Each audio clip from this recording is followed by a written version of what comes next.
Le passage se trouve dans Philippiens 4, 6. La Bible dit: ne vous inquiétez de rien, mais en toute chose, faites connaître vos besoins à Dieu par des prières et des supplications avec des actions de grâce. Le verset 7 dit: et la paix de Dieu qui surpasse toute intelligence gardera vos cœurs et vos pensées en Jésus-Christ. Amen.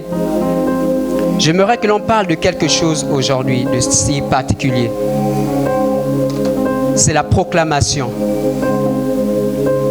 Et le thème de ce matin que j'ai pu avoir est le suivant: ce que tu dis est ce qui s'accomplira. Plusieurs personnes de nos jours ignorent le pouvoir des paroles, le pouvoir de leur dire, le pouvoir de leur proclamation. Le plus souvent, on accuse le diable, on accuse l'ennemi pour tout ce que nous vivons actuellement, en oubliant que c'est ce que nous avons dit autrefois qui a fini par se réaliser. Au sortir de ce message, j'aimerais que tout un chacun nous puissions comprendre que notre futur se crée par notre langue, par notre dire, par notre proclamation. Non pas parce que d'abord l'ennemi nous combat au point de nous affaiblir pour que nous ne puissions pas réaliser ce que nous sommes appelés à réaliser, mais parce que d'abord ce que nous avons dit au départ. La Bible nous dit dans le livre de Genèse 1:1-3 que la terre était informe et vide. Comme toi aussi, comme moi aussi, Dieu a eu un temps où il y avait le chaos, où il voyait le chaos. Mais il a dû parler.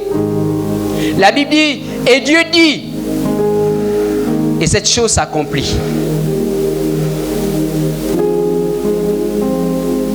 Nous avons lu aussi l'histoire du peuple d'Israël dans le désert, qui devait traverser la mer Rouge. La Bible nous relate que le peuple se plaignait en disant: pourquoi nous ne sommes pas morts en Égypte? Pourquoi tu nous as emmenés mourir dans ce désert? Et finalement, vous allez réaliser qu'ils sont véritablement morts dans le désert. Ceux qui ont proclamé sont morts dans le désert. Ça me rappelle l'histoire d'un homme qui s'appelle Caleb. La Bible dit, alors qu'ils étaient allés espionner, lorsqu'ils sont rentrés pour faire le compte rendu, Caleb a dit: nous pouvons aller et nous allons remporter. Nous allons prendre possession du territoire. Et Caleb est rentré en possession de ce territoire parce qu'il avait confessé. La Bible nous fait aussi ressortir l'histoire de Élie. Après qu'il avait battu les prophètes de Baal, lorsqu'il devait rentrer, il a été poursuivi par les éléments que Jézabel avait envoyés pour le tuer. La Bible dit, à un moment donné, Élie ne pouvait plus, il a dit: je demande la mort, je ne veux plus vivre. Et à cause de sa confession, Dieu était obligé de chercher Élisée pour le remplacer. Parce qu'il avait proclamé, il avait déclaré, il a dit quelque chose. Le livre de Jacques est le livre qui m'intéresse le plus durant ce message, parce qu'il retrace beaucoup de choses dont nous avons besoin de comprendre. La Bible dit ce qui suit. Et j'aimerais que nous puissions prêter attention à chaque parole, que faire ressortir la personne de Jacques. Il dit: nous bronchons tous de plusieurs manières. Si quelqu'un ne bronche point en parole, c'est un homme parfait, capable de tenir tout son corps en bride. Si nous mettons le mors dans la bouche des chevaux pour qu'ils nous obéissent, nous dirigeons aussi leur corps tout entier. Le verset 2 parle du corps en bride. Le verset 3 nous parle du corps tout entier. Le verset 8 dit, le verset 6 dit: la langue aussi est un feu. C'est le monde de l'iniquité. La langue est placée parmi nos membres, souillant tout le corps, enflammant le cours de la vie. Verset 8: mais la langue, aucun homme ne peut la dompter. C'est un mal qu'on ne peut réprimer. Elle est pleine d'un venin mortel. J'aimerais dire à une personne ce matin que En réalité, tu n'as pas besoin de chercher où habite ton ennemi. Tu n'as pas besoin de chercher où habite le sorcier qui embête ta famille. Ce que tu diras simplement, c'est ce qui va s'accomplir. Nous n'avons pas compris une chose en tant que chrétiens. C'est que lorsque nous sommes nés dans le royaume, notre parole a pris une autre efficacité, une autre puissance, une autre dimension de puissance. Le diable nous empêche le plus souvent de méditer la parole et de chercher à comprendre la parole parce qu'il sait que chaque fois que nous allons découvrir des secrets et que nous allons proclamer ces secrets que nous avons découverts, il aura des problèmes. C'est pourquoi il t'empêche de mémoriser les versets bibliques. Parce que lorsque tu pries avec la parole, cela porte une efficacité particulière.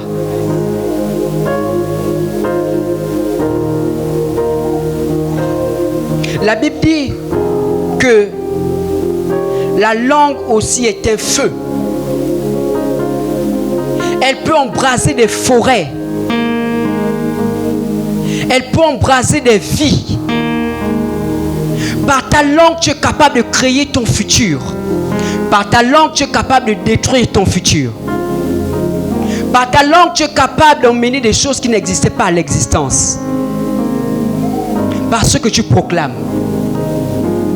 Dieu a regardé combien de fois la terre était informe et vide.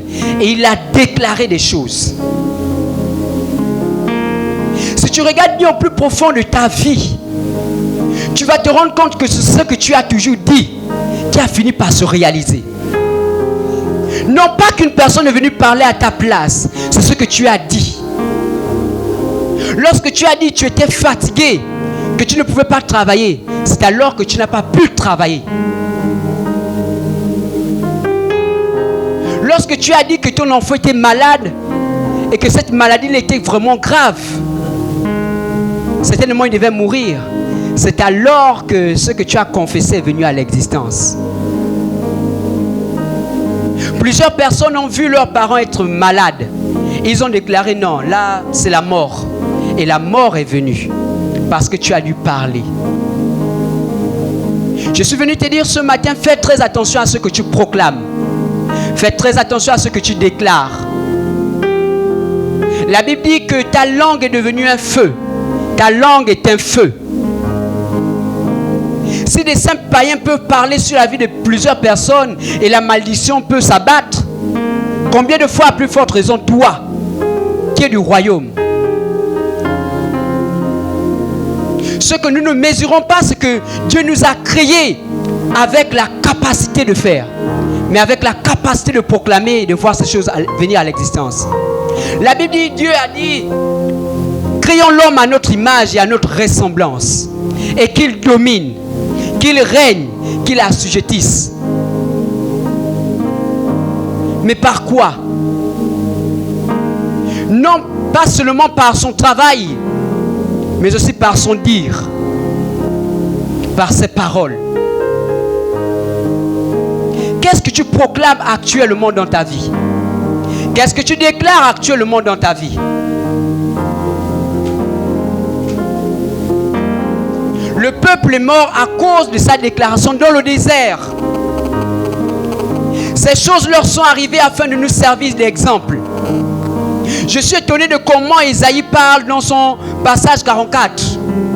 Il dit, je confirme la parole de mes serviteurs. Je confirme la parole de mes serviteurs.